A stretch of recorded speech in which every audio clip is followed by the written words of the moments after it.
ఈ ఇయర్ ఇప్పుడు మనము ఈ సంవత్సరము ఏం జరగబోతూ ఉంది, ఎలా ఉండబోతూ ఉంది, అసలు ఈ సంవత్సరం కొరకైనా దేవుడు ఇచ్చినటువంటి వాగ్దానం మనకేంటి అని ప్రభు సన్నిధిలో కనిపెట్టినప్పుడు ఆయన చెప్పారు ఏంటంటే, మతపరమైనటువంటి గొడవలు, అల్లర్లు ఇప్పుడు జరుగుతున్నటువంటి లెవెల్లో కాకుండా ఒకరినొకరు కొట్టుకుని రక్తపాతాలు వచ్చేంతగా జరగబోతున్నాయి అని చెప్పారు ఆయన.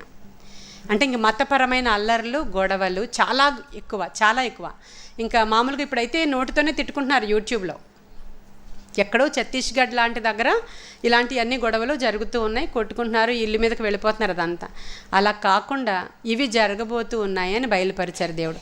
కేవలం మతాల మధ్యలో గొడవలు, అల్లర్లు, కొట్లాటలు, రక్తము, ఇదంతా కూడా గొడవలు జరిగిన తర్వాత మళ్ళీ ఈ ఇయర్లోనే కంక్లూజన్కి వచ్చేసేది కూడా ఈ ఇయరే.